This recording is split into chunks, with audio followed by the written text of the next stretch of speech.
محترم ورور نعمت الله صاحب پوښتنه کړې ده موږ د اولادو د وقفې د زنډولو پیچکارۍ خرڅو آیا داسې پیچکارۍ خرڅول په شریعت کې جواز لري که نه لري؟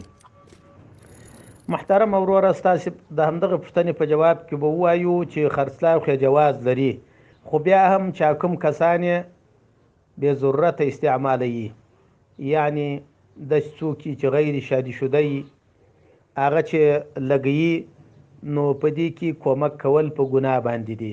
دا معلومه خبره ده چې هغه د یو رسوایي او شرمندګي د بچاو دپاره لګوي، نو په هغو یې مه خرڅوئ. او که داسې څوک وه چې هغه ستاسو په فکر ستاسو په نظر باندې اولادونو والا وه، اولادونه یې کوچنیان وه، شادي شده وه، خو د اولادو تر مابین یې غوښته چې وقفه راولي، نو په هغو باندې خرڅول بې له کوم مکروهوالي جایز دی.